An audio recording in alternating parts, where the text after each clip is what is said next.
Hebrew పత్రిక 11వ అధ్యాయం 17, 18, 19, 20. అబ్రాహాము శోధం పడి ఇస్సాకును బట్టి విశ్వాసం బట్టి ఇస్సాకును బలిగా అర్పించను.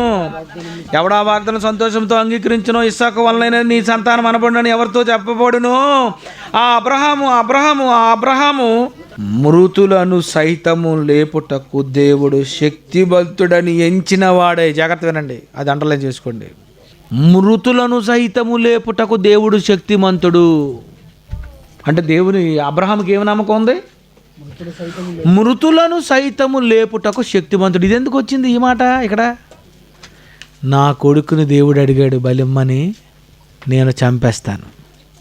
నా కొడుకుని దేవుడు అడిగాడు, నేనేం చేస్తాను? చంపేస్తాను. చంపేసిన నా కొడుకుని దేవుడు ఏం చేస్తాడు? మృతులను సైతము లేపుటకు శక్తిమంతుడని ఎంచిన వాడు ఏక కుమారుని అర్పించి. అంటే బలి అర్పించాలనుకునేటప్పుడు అబ్రహాం గారికి ఎలాగుందన్నమాట? చచ్చిపోతాడు వీడు, నేను చంపేస్తాను. కానీ దేవుడు ఎలా బతికిస్తాడు చూద్దాం. ఎందుకు? ఇస్సాకు వలనైనది నీ సంతానం అన్నాడు కదా, ఇస్సాకు నుండి ఆశీర్వదిస్తానన్నాడు కదా. మరి ఇస్సాకుకే బోల్డ్ మంది పిల్లలు పుట్టి ఈ ఇస్సాకు ఏమో మొత్తం అనేక మంది జనానికి తండ్రి అయిపోయినప్పుడు ఇస్సాకు ఎందుకు చచ్చిపోతాడు? మరి దేవుడు ఎందుకు బలి అర్పించమన్నాడు? దేవుడు బలి అర్పించమన్నాడు, కానీ నేను బలి ఇచ్చేస్తాను. నా కొడుకుని ఏం చేస్తాడు దేవుడు? మృతులను సైతము లేపుటకు. అంటే చనిపోయిన నా కొడుకు తిరిగి బ్రతుకుతాడు. అంటే చనిపోయిన వాడు తిరిగి లేస్తాడన్న నమ్మకం ఎవరికి ఉంది? అబ్రహాము. సువార్త అంటే ఏం విన్నారు? మరణ సమాధి పునరుద్ధానం. ఆ మరణ సమాధి పునరుద్ధానం నమ్మినవాడు ఎవరు? విశ్వాసి. నమ్మినవాడు ఎవరు? విశ్వాసి. ఇప్పుడు మొదటి మరణ సమాధి పునరుద్ధానం ఎవరు నమ్మారు? కనుక విశ్వాసులకు అతను ఏమవ్వాలి? యేసుప్రభు ఏదో దేవుణ్ణి నమ్మేశాడు అనుకోకండి. దేవుని నమ్మడం అంటే మృతుల పునరుద్ధానం నమ్మడం. అది అబ్రహామునే ఎందుకు విశ్వాసులకు తండ్రి అన్నాడు? హానుకు విశ్వాసం లేదేటి, మెతుషలకు లేదేటి, లెముకు లేదేటి, ఆదాముకు లేదండి. ఉంది. ఇంతమంది విశ్వాసులు ఉంటుండగా విశ్వాసులకు తండ్రి అని అబ్రహాముని ఎందుకు పెట్టాడు? వాళ్ళు దేవుణ్ణే నమ్మారు తప్ప అబ్రహాము చనిపోయిన కూడా దేవుడు తిరిగి లేపగలడు. ఇది పునరుద్ధానం గూర్చిన నమ్మకం. ఇప్పుడు ఇది ఎవరికి ఉంది? మీకు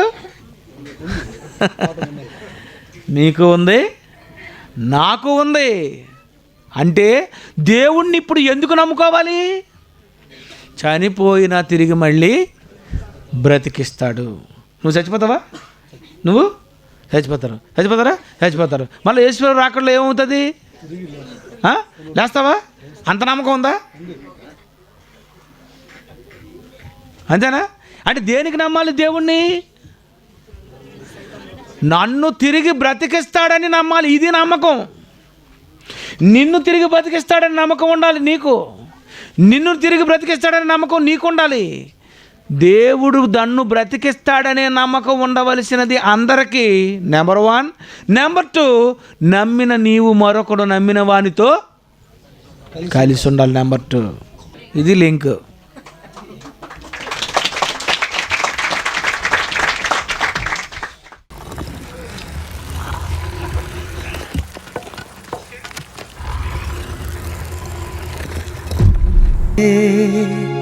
మళ్ళీ లేస్తారా మృతి నొందిన వారే, తిరిగి లేస్తారా మరణించిన వారే, మళ్ళీ లేస్తారా? దేవుడే మళ్ళీ వారిని బ్రతికిస్తాడా? దేవుడు ఇచ్చినది జన్మ, నువ్వు క్రీస్తుకు ఇస్తే నీకుంది పునర్జన్మ.